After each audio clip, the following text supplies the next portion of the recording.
Hello everyone, welcome to EduTap and also welcome to the government scheme session. The scheme that we are going to cover today is Pradhan Mantri Matsya Sampada Yojana. Okay, so we are going to understand all the important dimensions that can be asked in your examination in this particular session.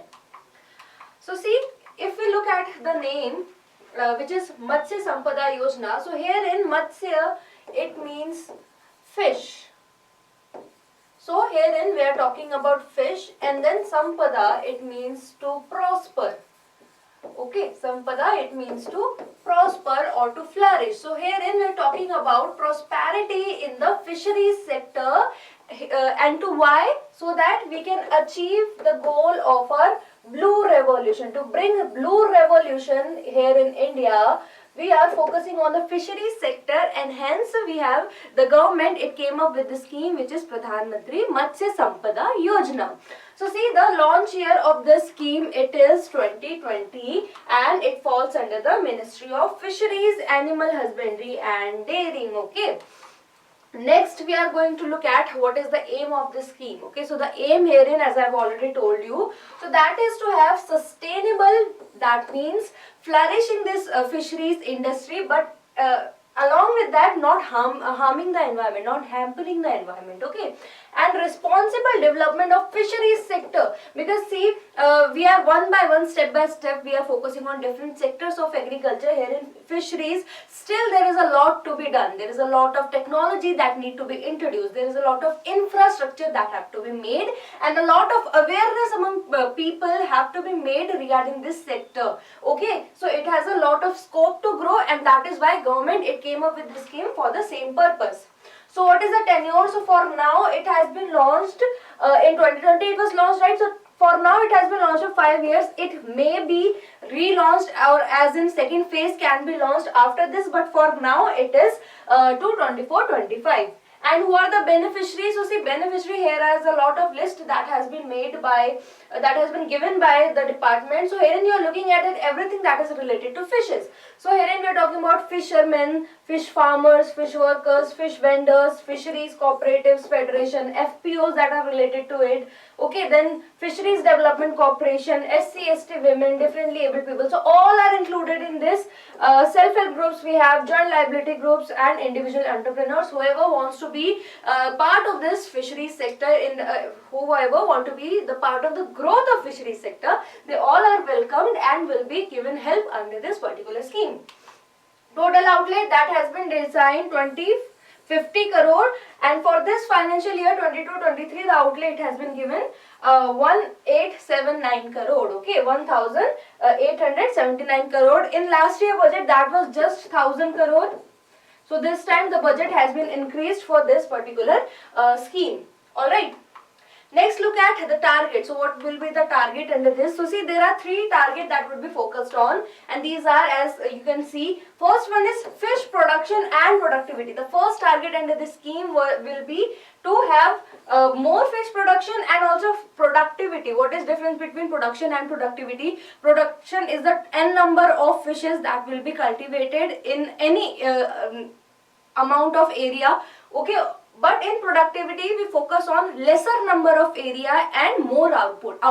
So more yield, when more yield, it comes from lesser output, input, or you can say lesser area, we call it to be as productivity. Okay, so government, it would focus on this under this particular scheme.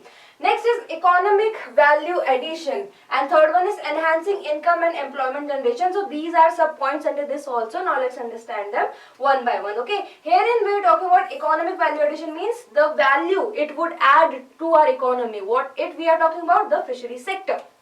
First one, now let's look at, which is fish production and productivity. So herein the aim is to increase fish production to 22 million metric ton by 24-25, which is the tenure that has been decided till now, right?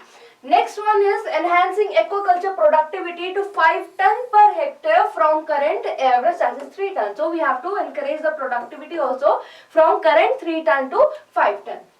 Next is augmenting domestic fish consumption. Augmenting is to add, okay, from 5 kg kg to 12 kg per capita. So in domestic level also we have to increase the consumption, and in the national international level also we have to focus on the production.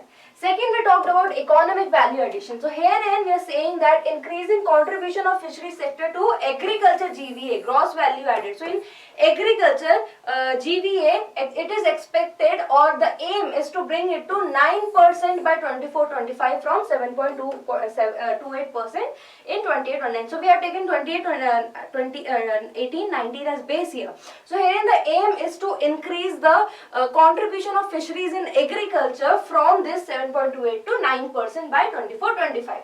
Doubling export earnings, so we are talking about export also to 1 lakh crore by 24-25. Okay, so we expect to double the export income also. Third is facilitating private investment and growth entrepreneurship in the fisheries sector. So we are also focusing to bring the private sector in this particular sector. And lastly, reduction of post-harvest losses from 20-25% to about 10%. For now, the post-harvest losses in fisheries, it is 20-25%, and the government, it aims to reduce it to 10%. Next, we talked about enhancing income and employment generation. So generating 55 lakh direct and indirect employment opportunities along the value chain. So it will provide direct as well as indirect employment also, and then doubling the income of fishers and fish farmers by 2024. Okay, so herein we are talking about doubling the farmers' income in fisheries sector by 24. Okay, 2024, that is the baseline that has been assigned. Now look at some of the key features of this scheme. So herein the first one is integrated modern coastal fishing villages. So herein we are talking about doing fisheries also along with other agriculture activities. That is why this integrated word has been added. So for that, government will do what? It will invest 750 crore in this to leverage blue economy or blue growth. Blue because we are talking about water and fishing, right?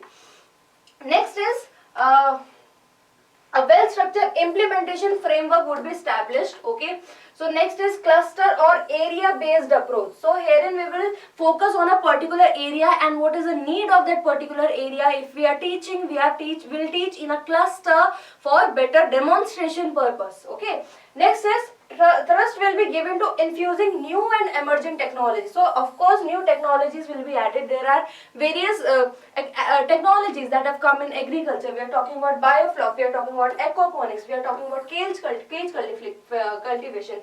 These all are modern techniques in which we use lesser area for maximum production. Okay, so these all will be added to have betterment in the fisheries sector. So these were the key features of this scheme. Okay, now let's talk about the funding a little bit. So we have looked at the total outlay also, and also we have seen how much the budget has been assigned for this year. That is rupees 1879 crore, right, for this year, financial year. But there is a funding pattern. Now what is this? So see, we know there are two types. One is central sponsored and second is center sector. But herein in this case, in this scheme, both type of components are there. So how this will work? So we'll look at it. So here is a category, we need not to go deep down in that, but it says that in center sector component, in such sector wherein the center government would be fully responsible for funding, there herein 100% funding is by central government, right, in center sector case. And in center sponsor case, we have division of funding between center and state, right? So herein in center sector component, what will be done? There are two categories. One is non-beneficiary oriented and one is beneficiaries oriented. So in non-beneficiary oriented, whatever be the amount, whatever be the sum, that would be fully given by the center government. While in case of beneficiaries oriented, the share, it would be shared between center as well as the beneficiaries. So herein the beneficiaries will also have to invest some amount, right? So in this component, beneficiaries oriented, center and beneficiaries will share the amount, in which if the farmers or the beneficiaries, they belong to the general category, in such cases 40% will be invested by the center government. But in such cases where they belong to SC, ST or women, they are, so in that case 60% will be given by the central government. Now in case of such components wherein the fund will be shared by both center and state, in such cases what will be done? So in such cases, in non-beneficiary oriented fund, it will be given by the amount it will be shared between center and state. That we know that happens in the centrally sponsored component, right? But in case of beneficiary oriented, here the beneficiaries would also